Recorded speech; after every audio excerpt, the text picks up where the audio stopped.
Russian waiter Alexander doesn't need eyes in the back of his head because he has the peculiar ability to turn his neck through a complete 180 degrees. Normally the muscles and the vertebrae in the neck prevent that happening, but because of a peculiarity in his spine, Alexander has confounded orthopedic specialists for years. Many years ago, I started doing gymnastics, he says. That's when I noticed that my vertebrae seem to be very flexible and that I can turn my head farther than normal. I worked at it little by little, going a little farther each time, and one day I was able to turn my head all the way around.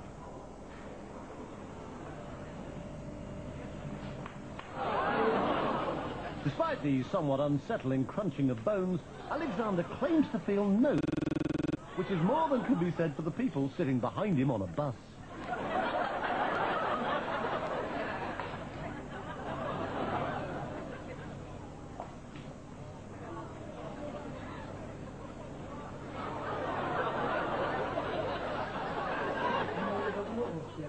When I do it, it takes energy out of my whole body, he says. It requires 100% concentration. This may sound silly, I know, but in that moment, I don't feel like myself. It's as if I were another person whose body is filled with some kind of energy. I've been a radiologist for more than 30 years, he says, but I've never seen anything like it. Alexander is extremely flexible, no doubt about it. However, I suspect that it's a congenital ability. It's not something anyone could learn or train for. On the contrary, if someone else were to try it, they would surely break their neck. For me, it's absolutely normal and doesn't hurt at all.